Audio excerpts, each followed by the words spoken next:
Welcome back.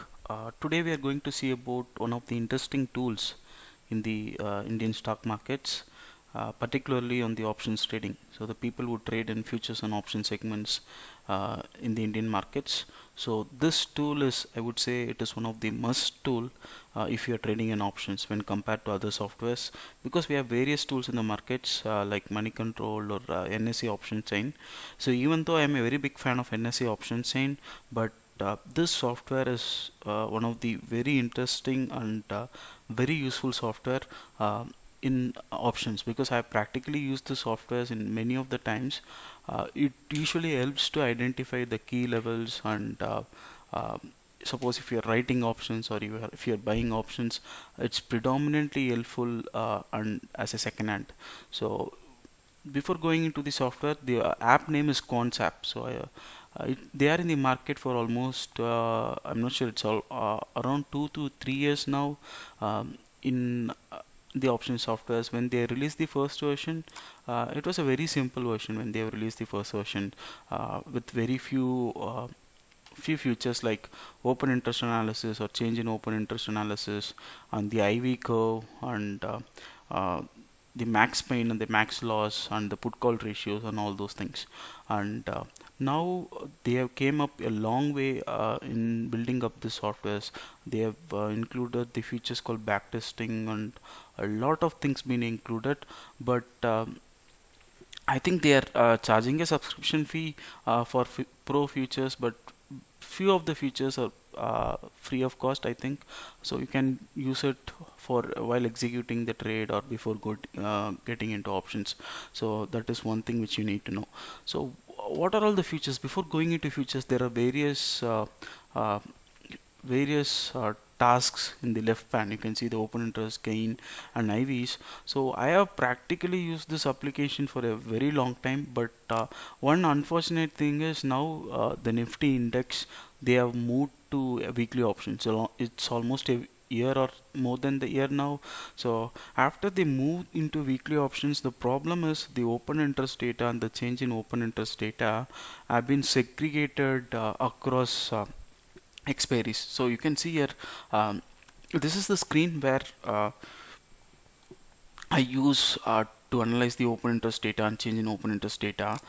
We can see here we have monthly expiry and weekly expiry too. So the weekly expiry too, the problem with the weekly expiry too is once the Nifty has moved into weekly expiry, so we don't get in a consolidated picture actually. So the open interest data and the change in open interest data are segregated across maturity wise. Previously we had only one maturity, that is monthly ones. Now we have around four maturities. So that ways you need to go and see each maturities on a standalone basis to get a complete picture. That is one thing. So now I want to take an example. So say for example, I'll take an expiry of 27th August, which is in the near term. So this is the open interest data. So how we can analyze this data is, say for example, now the spot is somewhere around close to 11,377 levels. So this is the area, okay. And this red bars here, so those signifies the open interest in options, predominantly on the left options, uh, predominantly on the put option side. This red bars are put options, and one which is to the right, that is the green bar, are call options. So you can see here till 11,377 there is put open interest, and beyond 11,377 there is a call open interest. So what does that signify? So in case of options, wherever there is high open interest built up, in the sense there are two ways to analyze the IE open interest data. So one thing is you can analyze from the perspective of a buyer, or you can analyze from the perspective of a seller. So if you're analyzing, so in options, the buyer and seller are not the same sort of risk taker. So if you ask me who is the one who is taking very high risk, so it's definitely seller. So in options you should always look into the perspective of seller, because he is the one who is taking more risk in options. So in this case you can see here 11,300, 200, and till 10,000 or more than that, lot of put options been written. So the thing is that they are sensing that the market will not go below 11,300 for some time before this expiry. And in the same way, on the right hand side, you can see here the call options been, there is high open interest on call option data. You can see here 11,400, there is around 2 million shares being shorted, and at the same time puts also been shorted. So 11,400 calls being shorted. So uh, on the higher side, the people are betting that 11,500 is the highest open interest built up as of now. So they are sensing that the market will not go beyond 11,500 within this expiry. So this is one thing. But how about the change in interest? The change in interest actually gives you the complete picture in a day. This validity will be for a day. So how to identify the direction is, say for example, at the start of the day. So because this data is based on last Friday's data, you can see that the put options been written across strikes. Actually till 11,000, this is the strike which you need to see. Till 11,400 the puts been written. So that case they are sensing that the market will go beyond 11,400 or settle beyond 11,400. So they are taking that risk, the sellers are taking that risk. And on the same side, even the call options been written, but one interesting thing is those are being written, but those are not significant. One which high significant open interest is around 11,600 levels. So 11,400 is where they are sensing the market will breach, and 11,600 is the one they are sensing that market will find some sort of resistance. So this green bar which tells that it's a very important signal. The reason is during the term of the day, lot of people have unwinded the calls. So people who have shorted the calls during the day have been afraid and they have bought back the calls. So that's the reason if you're seeing Friday prices, they should have gone up. So they have unwinded the calls and they have written back, they have shorted the calls at further strikes.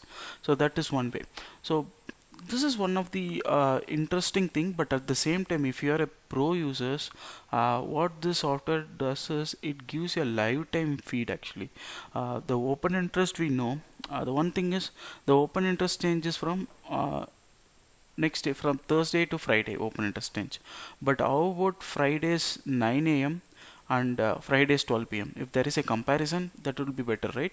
So that comparison this software gives, it's a very interesting thing, because if you have a live term data and you're tracking it every 5 minutes between time period, so you get a very good interesting direction. But only thing is you need to take care of other tools or uh, to confirm whichever direction which you're betting on. So that is one thing. And other things are on the implied volatility side. So you can see here the IV is one of the important thing which mainly the option traders use. The reason is what IV tells us. So for example, this is the IV chart. So just to get give an example at eye level, so IV chart, this IV chart predominantly means now the spot price of Nifty is 11,300. So anything below 11,300 are put strikes, anything beyond 11,300 are call strikes. So higher IVs in the sense the demand the option prices, higher the IV, higher the option prices, and in the same way lower the IV, lower the option prices. You can see here on the downside there are higher IVs. The reason might be the 9,500 or 9,000 or 10,000 levels. The reason is these option prices are almost trading closer to zero or 50 paise or 20 paise. So 20 paise to 40 paise will be more than 100%, right? So that's the reason this IVs are shoot up. So what we need to do is, if you are doing a comparison, you should do a comparison starting from 9,700 to this thing. But still it looks like put options have been priced higher than compared to call option. You can see this curve is bumped up here. That is one thing. So in the same way there are various interesting things like put call ratios. You can identify what is the amount of put being taken and at the same time call being taken for a particular strike. Like stock wise, we can go through each individual stock and then we can see what is the put call ratios. Put call ratios particularly very simple, but one toughest thing is there is no single definition to confirm the put call ratio. The reason is um, how I would read the put call ratio is, so ideally people will say if put call ratio is low, then the market are bullish. But one thing is, if put call ratio is low, because in options the sellers are those who take higher amount of risk, right? So if they are not, if the open interest in put is low, then it signifies that the sellers are not very comfortable in shorting put options. So there is one way to there is another way to analyze the things, because it also depends on where the underlying, where the nifty at. So it's always very dangerous to look only at these ratios and then to take positions. You need lot of confirmation factors then to take a position. But even though those signals or those probability of success is relatively low, one should be do their own analysis and then they should take over the positions actually. And also the option chain. So option chain, I would say still I'm a big fan of NSE India if you're an option chain, because the reason is nothing like NSE India's option chain. They are very simple and very uh, power powerful too, because you get everything at one go. So NS India option chain I would suggest. At the same time,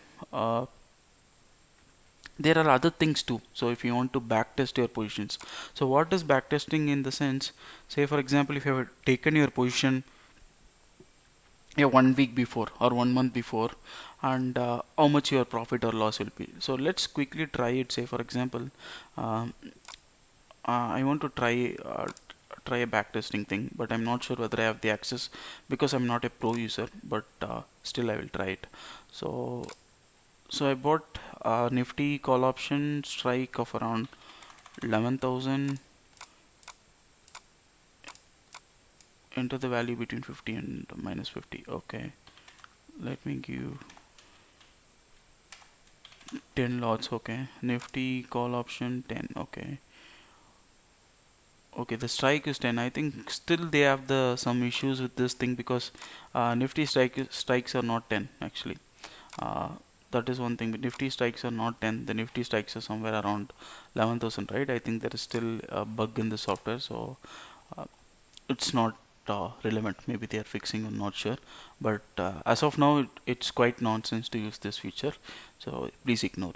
So, and also there are various things. Advanced decline, I would say it's one of the interesting thing, because uh, we have everything at one go. So advanced declines is one of the interesting and very important thing if you're taking positions, because usually if the market starts at positive, around 800,000 stocks advancing and 200 stocks declining, most probably at the end of the day it might close green, or some cases it might wind up. So but when you're looking at standalone as any indicator, it's always risky. But if you are analyzing, if you're taking help of advanced decline, open interest analysis and put call ratios and IVs, so there is a little bit edge. I wouldn't say this is our golden formulas that you deploy currently and you make millions. I would not say that, but those are useful tools. Instead of taking a position blindly, if you take these positions with this kind of tools, then it is definitely helpful, I would say. That is one thing. So that's what. So I think there are a lot of features in the software. So if you're trading options, this is one of the must software, because there are a lot. Since there are a lot of features, it will take a lot of time to do cover all the features one by one. So probably I will try to do the features in the application, like the functionality behind each thing, what is what. So to understand that, that will be helpful. So please try this thing. So thanks for watching. Hopefully you can see in the next video. Thank you. Bye.